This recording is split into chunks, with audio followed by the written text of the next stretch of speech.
Growing anger and distrust that the American people are feeling toward the Trump administration and what they're seeing on the streets of American cities in the ICE raids has become so nearly universally disliked that it has even reached the traditionally conservative world of country music. Grammy Award-winning singer-songwriter Zach Bryan released a clip of a new song on social media directly calling out the cruelty of mass deportations. Bryan, who served in the Navy for 8 years, is a country superstar. His music has reached 16.2 billion streams on Spotify. And just last month, he set the record for the largest ticketed concert in U.S. history. Listen to his new song. My friends are all degenerates, but they're all I got. The generational story of dropping the plot. I heard the cops came. Cocky motherfuckers, ain't they? And ICE is gonna come bust down your door. Try to build a house, no one builds no more. But I got a telephone. Kids are all scared and all alone. The boss stopped bumping the rock, stop rolling, my middle fingers rising, and I won't stop showing. Got some bad news, the fading of a red, white, and blue. Notable at this moment, notable. Joining our coverage is Dominic Patton, executive editor of Deadline.com. Tim Miller is still with us, of course. Dominic, what do you think?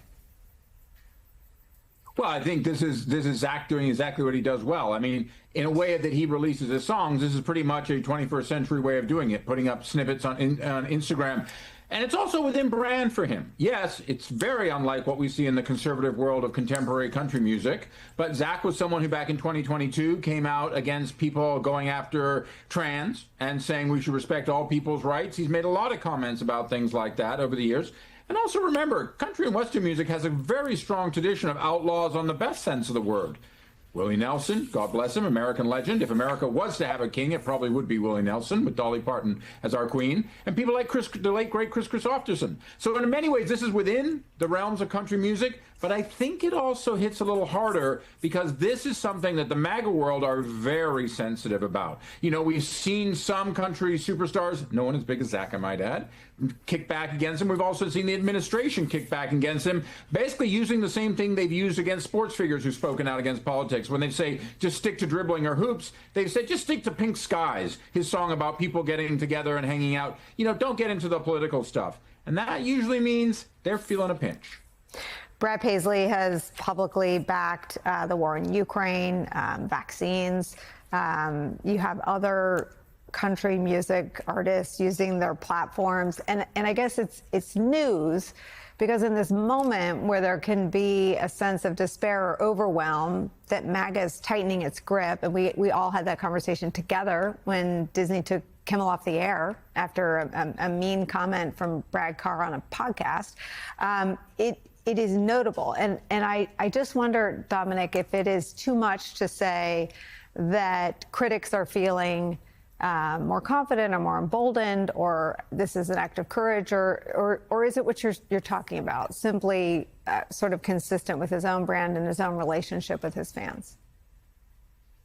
I think, Nicole, that it's both. I think that it is consistent with his brand. I think it's consistent with who he is. And I think fans of Zach's aren't that surprised by this. At the same time, I think, though, that art is meant to disrupt, isn't it? I mean, complacent art is illustration by any other name. So I think that in many ways, this is what we're seeing. We've seen it, you know, you and I have talked about Bruce Springsteen. We've seen it with other people. There is definitely a feeling there that this might be the platform. Comedians and musicians, maybe filmmakers with another battle. But I think that in many ways that the resistance, if it was one, is about that. And it's very telling that, again, I say this, MAGA respond with great urgency here because they live in a world that's essentially an ongoing pageant or reality TV show. They know the power of imagery, just like the Reagans did back in the day, that famous James Baker quote about we don't care what you say about us as long as you show us with lots of American flags. So I think in that sense, they're fully aware that this is where the cracks can come, especially when you see the kind of videos that we just saw that you and Tim were talking about and the guys earlier, and what have you. Look,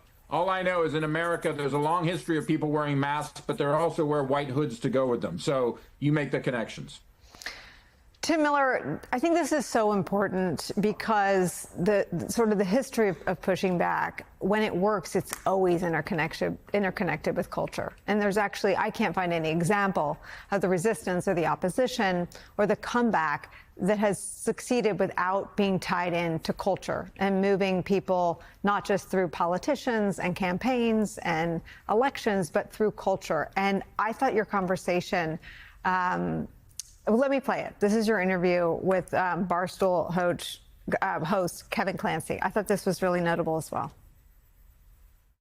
A lot of Democrats are kind of scared to talk about immigration because they've like internalized that like Biden at the border, which he did, and that immigration's a winning issue for Trump. And so they shouldn't talk about it because it's like it's a loser for them. And I'm kind of like, I don't know, man. I think that like most middle of the road people don't want mass dudes taking people that are gardening. I think you're pretty crazy if you think that. Like, I think you're an absolute bat crazy person if you're like, that's good.